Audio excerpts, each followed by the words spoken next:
Nuestros hijos buscan respuestas al mundo actual y para ayudarlos debemos estar preparados. Guadalupe Radio presenta la videoserie Padres Protagonistas con Alicia Contró, una producción original disponible solo en las aplicaciones de Guadalupe Radio. Amanda Christensen es terapeuta familiar y experta en recuperación de adicciones sexuales y nos explica que una de las áreas que los padres podemos trabajar y concentrarnos para reducir la posibilidad de que los hijos caigan en diversos tipos de adicciones es el apego.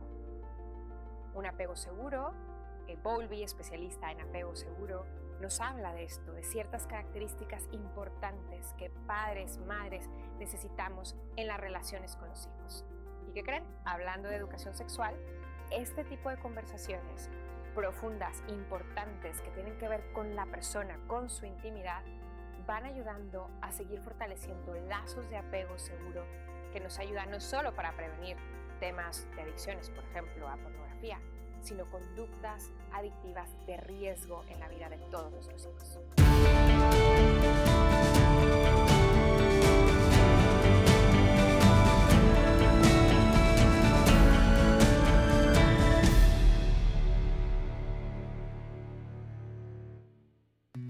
Hoy en esta serie para Guadalupe Radio vamos a hablar del rol de papá y de mamá. Normalmente lo común era, ¿tienes niñas? Bueno, pues mamá habla con ella, papá se salva. ¿Tienes niños? Pues al revés, mamá se salva y ahora le toca a papá. ¿Es así? ¿Los padres protagonistas dividen así las tareas y sin más uno u otro se sale de la jugada? Pues no. ¿Por qué papá y mamá están involucrados o están invitados a involucrarse en esta educación sexual integral que estamos proponiendo tener como padres protagonistas? Lo primero es porque estamos bien hechos. Y al estar bien hechos, tenemos evidencia desde el psicoanálisis, desde la teoría sistémica familiar, de la importancia tanto del padre como de la madre en la educación de los hijos para toda su vida. Y en la educación sexual, ahí se manifiesta de manera muy particular. Las niñas necesitan la visión masculina y femenina, la visión de mamá, la visión de papá. Los niños necesitan la visión de mamá y la visión de papá porque ambas son complementarias. Hablar de sexualidad abre canales de comunicación. Lo sabemos conforme los hijos van creciendo, ¿no?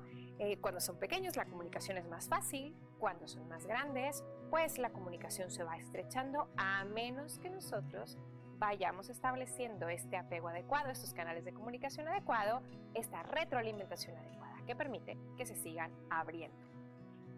Si hablar de sexualidad nos conviene, ¿con quién queremos que el canal de comunicación se abra? Pues con ambos, porque los hijos nos necesitan a los dos. Nos necesitan tanto al papá como a la mamá. Y quédense con esta frase.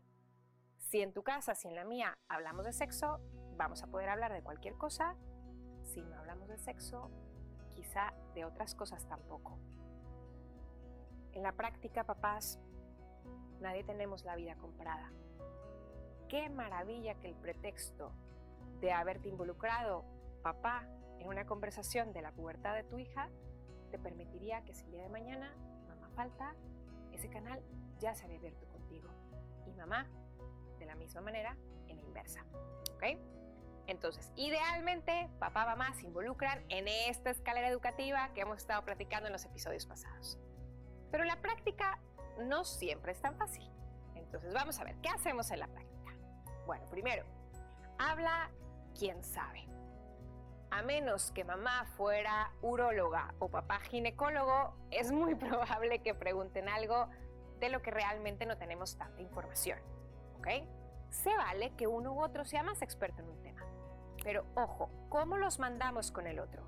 Por ejemplo, mi hijo hace una pregunta sobre su aparato reproductor, ¿no? ¿Qué pasa con un testículo? ¿Por qué esto? ¿Por qué el otro? Y si yo le contesto solamente algo sensato, real, pero, mi amor, no tengo idea, yo soy diferente, pregúntale a tu papá. Es verdadera la respuesta, pero ¿se fijaron cómo en el lenguaje no verbal le estoy diciendo, tu pregunta no me interesa, no tengo idea, ve con alguien más? ¿Qué tal que la información es la misma, la realidad es igual, pero le contestará algo como, mi amor, ¿qué crees? No tengo idea, porque soy distinta, pero mira, yo creo que papá te puede ayudar, vamos a preguntarle o ve pregunta y me cuentas. No tienes que dar toda una explicación larga como esta. Ve y cuéntame, y entonces tu pregunta es importante. A veces solo es con la forma como decimos, mi amor, no tengo idea, pero estoy segura que papi te puede ayudar. Porque, pues, es muy importante saber qué le pasa a tu cuerpo, ¿no? Lo mismo papá con nosotras, pero vamos mandando el mensaje que tu pregunta me es interesante. Inclusive, si efectivamente fue con papá, después le puedes preguntar qué aprendiste. Cuéntame, porque yo también quiero aprender. Entonces, contesta quién sabe. 2. Contesta quién puede. Ya hablaremos en el siguiente episodio de qué pasa cuando nos cuesta trabajo, pero de entrada sabemos que hay muchísimos temas que vamos a abordar y que naturalmente habrá unos que se nos faciliten más a uno o a otro. Acuérdense de nuevo, lenguaje no verbal. No es muy adecuado que tengamos a mamá obligando al papá a un lado, es que tienes que estar aquí, y papá solamente lo oímos al hacer ruidos como o mamá Entonces toda la conversación se vuelve tensa.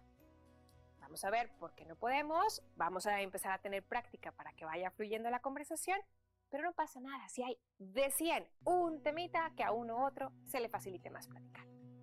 Y el tercero, contesta quién está. Vamos a poner un ejemplo. Supongamos que, no sé, papá tiene un trabajo por el cual viaja 3 semanas, 2 semanas. Y entonces el resto del tiempo está en casa, pero durante lapsos de tiempo prolongados, y obviamente podría haber algunos más prolongados que eso, pero vamos, para la dinámica familiar y los niños que van creciendo, 2 semanas es bastante. Pues supongamos que llega contigo mamá, tu hijo, y te pregunta cómo se hacen los niños, qué pasa con esto, qué pasa con aquello, una situación de adolescentes, y tú le contestas: en 15 días que venga papá, platicamos. ¡15 días! ¿En serio? Eso es como el mundo entero para el hijo. Para los 15 días ya le preguntó a 7 amigos, 7 páginas de internet y ya tiene su propia versión. Cuando tú quieras llegar a platicar, el que te va a dar cátedra va a ser él. Necesitamos actuar en ese momento. Entonces, voy a ponerme en un escenario similar a ese. Supongamos que hubiera llegado uno de mis hijos, me hace la pregunta y yo que estoy ahí, contesto. ¿Qué es lo que me toca hacer para que papá se pueda involucrar? Justo, me toca hacerlo a mí. Entonces, paso número 1, después de haber contestado, le aviso a papá que no estaba. Suponiendo que estaba de viaje, tomo el teléfono, le hablo y le digo: mi amor, no sabes de la que te salvaste. No, no es cierto. No, mira, estábamos con tal cosa, se acercó tal hijo, aquella hija, y me dijo tal cosa, platicamos de esto. Bien, entonces yo reporto para que papá esté al pendiente. Bueno, cuando papá regrese, papá se va a hacer presente. Y se va a hacer presente desde su propia personalidad. Pienso en mi dinámica familiar, mi marido suele ser mucho de bromas, y entonces a lo mejor hubiera llegado con mi hijo a preguntarle: oye, me dijo mamá que platicaron de cómo se hacían los bebés. No me digas que te sacó una de sus presentaciones. Y se reirían un ratito de mí. Esto es su forma de ser y su forma de entrar a la conversación. Porque, paso número 3, lo que ahora a papá le toca hacer es validar lo que yo dije. Y aquí, claro que se vale que tengamos diferencias de opinión, porque entonces validamos lo validable. Si no estoy de acuerdo con algo que dijo el otro, por favor, no nos metamos en el lío de estar contraponiéndonos. Los hijos ya saben que somos personas distintas, que pensamos cosas diversas. Valido lo validable. Si no me gustó nada de lo que el otro dijo, te digo: mi amor, qué bueno que te acercaste con mamá, qué bueno que te acercaste con papá a hablar de tal o cual cosa. Y entonces, paso último, aporto lo que yo te puedo decir desde lo que me ha tocado aprender, desde mi perspectiva de mamá, de papá, y aportas. Obviamente, ojalá que vayamos creciendo juntos, de manera que sumemos ambos. Y si hay más cosas validables, pues digámoslas. Oye, qué interesante esto que te dijo mamá, de lo que yo te puedo decir es esto. ¿Qué pasa cuando papá y mamá están separados? Lo mismo aplica. ¿Por qué? Porque siguen siendo papás de los dos y necesitan a su papá y a su mamá que hablen de estos temas. ¿Okay? Papá y mamá tienen una visión complementaria del mundo porque fuimos hechos distintos. Y esto, señoras, mujeres, tenemos que ir haciendo las paces con eso, porque son diferentes a nosotros, pero su visión aporta. Te pregunto, ¿crees que la visión de papá puede aportar algo en la vida de los hijos? Más allá de los errores que tenga, más allá de las equivocaciones que haya tenido. Si no creemos eso, habría que hacer a lo mejor un poquito un viaje al interior, porque desde nosotros estaremos mandando una idea de que esa visión complementaria en realidad no sirve. Y el invalidarnos mutuamente será de detrimento también al final del día para los hijos.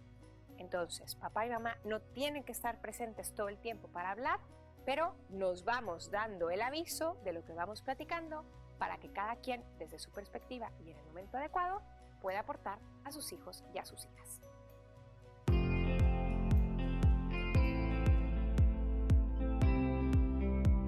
Ahora, la educación sexual no se basa solo en hablar o en lo que decimos y explicamos con palabras. ¿Se acuerdan? Primer episodio. Estábamos hablando que la sexualidad es una dimensión de la persona entera. Por lo tanto, concluimos, la educación sexual es acompañar a esa persona que ya es sexuada a descubrir esa dimensión personal y a vivir la plenitud. En ese contexto, ¿quiénes son los principales modelos de hombre y de mujer al alcance de nuestros hijos? Y no solo al alcance, sino con el poder de transmitir y de educar. Los padres, papá y mamá. Por lo tanto, la educación sexual pasa por nosotros. Ya lo habíamos explicado también antes, cuando citaba a Carolina Sánchez, que decía que lo más importante no es lo que sabemos, sino quiénes somos y cómo la educación pasa por nosotros. Pues lo mismo. Papá y mamá tienen dos cosas particulares en el cómo modelamos y cómo somos que impacta la educación sexual. Primero, estábamos platicando el apego, la cercanía afectiva. Papá y mamá educan en su ser hombre y su ser mujer a ser hombre y a ser mujer desde un apego adecuado con los hijos, desde un involucrarnos emocionalmente, desde validar lo que los hijos van sintiendo y también ayudarles a que se vayan desarrollando adecuadamente desde la forma de ser de papá y de mamá. Y aquí una observación importante a las mamás, a las mujeres. Mamás, por nuestra propia naturaleza, se nos hace más fácil a veces la empatía, el acoger al otro, porque estamos hechas, Benedicto XVI lo hablaba así, estamos hechas para custodiar el corazón de la familia. Pensemos esto, en nuestro cuerpo, el único aparato que no funciona por sí mismo integralmente, totalmente para lo que fue diseñado, es el aparato reproductor. Mi corazón late sin la necesidad de otro, mis pulmones respiran sin la necesidad de otros pulmones, pero mi aparato reproductor sí trae beneficios para mí misma, en el sistema inmune y cómo va cambiando, en las hormonas, desarrollo, etc. Pero para que pueda acoger la vida para la que fue diseñada, necesito del otro que es distinto de mí. Validar ese otro distinto a mí que es complementario es esencial. A veces, en esta empatía natural del acogimiento, esa fineza en detectar las emociones, el estado afectivo, ciertas otras necesidades, estar al pendiente de las relaciones de amistad, que no es regla que así sea, pero solemos estar de alguna manera un poquito más fácilmente inclinadas a estar al pendiente de ello. Y a veces queremos que papá entre al esquema rígido de lo que nosotros creemos o hemos aprendido o leído que necesitan hacer. Pero entonces lo traemos como un hijo más a la dinámica familiar para decirle qué sí debe de hacer y qué no debe de hacer. Mamás, esto causa mucho daño a la dinámica familiar y crea patrones de sistema familiar muy perjudiciales y que además nos deja agotadas. Mamá, ¿alguna vez has experimentado el famoso término que pues hoy en día cada vez descubrimos más del burnout? O sea, de estar agotada, quemada. Bueno, una de las características de las mamás que acaban en este síndrome del burnout, de estar agotadas completamente, es que generalmente manejan al menos el 80% de la disciplina en casa. Pero somos papá y mamá. ¿Por qué estamos manejando nosotros más de la mitad? Pues no es curiosidad, no es casualidad que por eso estemos agotadas. porque no estamos hechos para eso, estamos hechos para complementarnos. Pero me dirás, es que mi marido no entiende, es que si lo conocieras. No importa cómo sea tu marido y no lo tengo que conocer, conozco al mío y con eso ya está. Si queremos enseñar algo, si queremos compartir algo, porque no es que estemos enseñando, estamos compartiendo una visión que hemos tenido. Mamás, esto no se hace desde el control, porque detrás del control lo que hay es miedo. Tengo miedo al otro, tengo el miedo al otro diferente. Eso no va a llevar a nada bueno. No se hace desde el control, sino desde la validación. Una mamá que quiere ceder el control y que quiere integrar a papá a la dinámica familiar, a la disciplina, a que juntos seamos padres de estos hijos y no que seas uno más. Como me dicen, tengo 5 hijos y de repente, en broma, mi marido dice, bueno, tiene a veces 6. No queremos eso no le hace feliz ni a mi marido, ni a mí, ni a nadie. Necesitamos ser papá y mamá con el hijo que tengas, con los 2, con los 3, con los 7, me da lo mismo. Entonces, ¿cómo lo podemos integrar? Validándolo, echándole porras, como decimos. Es, qué bien hiciste esto, pero es que hizo 7 cosas mal. Bueno, pero si hizo 7 cosas mal y unas le hizo bien, que entonces a una, ya por descarte, no vale la pena. Por supuesto que sí. Y todas las personas, todos, tú y yo también, reaccionamos mucho mejor al cambio cuando somos mirados, cuando aquello que sí lo hicimos es reconocido. Reconozcamos lo que hicieron bien, confiemos en ellos. Si dejas al bebé encargado con papá y le empiezas la lista, pero no vayas a, pero no se te ocurra. Oigan, ¿quién va a querer cuidar a un hijo si dejamos una lista interminable de cosas por hacer? Confío. Ay, gracias que te quedas tú. Me quedo tranquila. Y si no nos quedamos tranquila, hay que pensar por qué. Necesitamos como padres, si estamos dando educación sexual, modelar una cercanía afectiva y una complementariedad que reconoce que el otro es un bien para mí y es un bien para ti. Ahora, ¿qué podemos hacer cuando hay una mamá que está criando hijos sola? Cuando hay un papá que está criando hijos solo. ¿Qué podemos hacer cuando solamente hay una de estas dos figuras en casa? Lo que nosotros podemos transmitir del otro será vital. Claro, muchas veces se nos dice como mamás, si eres viuda, si eres madre soltera, que esos modelos secundarios masculinos serán importantes para tus hijos y para tus hijas. De acuerdo. Pero ¿saben cuál es el modelo más importante? El que nosotras transmitamos. El recuerdo de eso, de la persona que estuvo, que fue, que conociste. No conozco tu historia, si estoy tocando tu realidad. No conozco por qué estás sola. No conozco qué pasó. Pero sí sé que algo bueno, aunque fuera por un instante, por un minuto, por un segundo, tiene que ver. Porque la persona elige el bien, porque estamos bien hechos. Quizá no el bien total, quizá el bien acompañado de muchos otros males, pero algo de bueno había. Transmite eso. Haz las paces con la figura del sexo opuesto. Porque si nosotras estamos enojadas, resentidas, eso, queriéndolo o no, es lo que vamos a transmitir. Y eso es educación sexual. Hacer las paces con la figura del sexo opuesto, con la figura del varón. Saber que vale la pena, merece la pena crecer para convertirse en un hombre, porque hay hombres maravillosos. Eso es educación sexual. La masculinidad tóxica es un oxímoron. Quiere decir una contradicción en sí misma. Porque si un hombre es verdaderamente masculino, es lo que está llamado a ser. Es un padre, es un compañero, es un proyecto, es un protector. Lo mismo la mamá. Una mamá, una madre, que es lo que está llamada a ser, es femenina en toda la extensión de la palabra. Y acuérdense, como lo vimos al principio, claro, en lo que está llamada a ser desde su forma única y irrepetible de ser. Entonces, a ti que quizás estás educando hijos sola, haz las paces con la figura masculina. Empieza a encontrar esos otros modelos, antes que para tus hijos, para ti, para reconocer que merece la pena crecer para convertirse en hombre, y da espacio en tu corazón y en tu diálogo para que en nuestro canal de televisión o canal de streaming no solamente haya anuncios de nuestra feminidad, sino también del sexo opuesto como algo que merece la pena, que necesitamos y que nos complementa.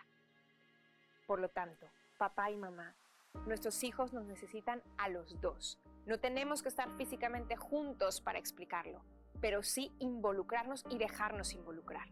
Y desde este involucramiento mutuo nos atendemos a hacer vínculos de apego seguro con los hijos, a hablarles en su lenguaje de amor, a conectar con ellos en su vida cotidiana, a no tener miedo a mostrarnos vulnerables y a saber que nos necesitamos a ambos. Cuando sentimos que el otro me estorba, hay algo que no está funcionando en mi visión del otro y en la visión del otro hacia mí, porque no estamos haciendo equipos. Papá y mamá son indispensables y nuestros hijos nos necesitan como padres protagonistas para esta visión positiva y constructiva que queremos en esta educación sexual integral para ellos.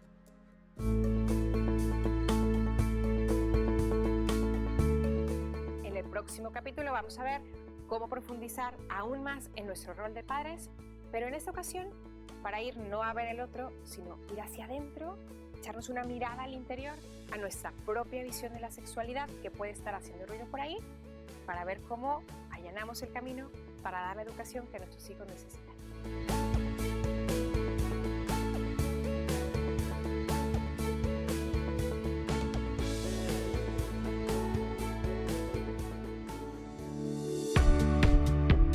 Gracias por acompañarnos en la videoserie Padres Protagonistas con Alicia Contró. Comparte este contenido y ayúdanos a multiplicar la bendición.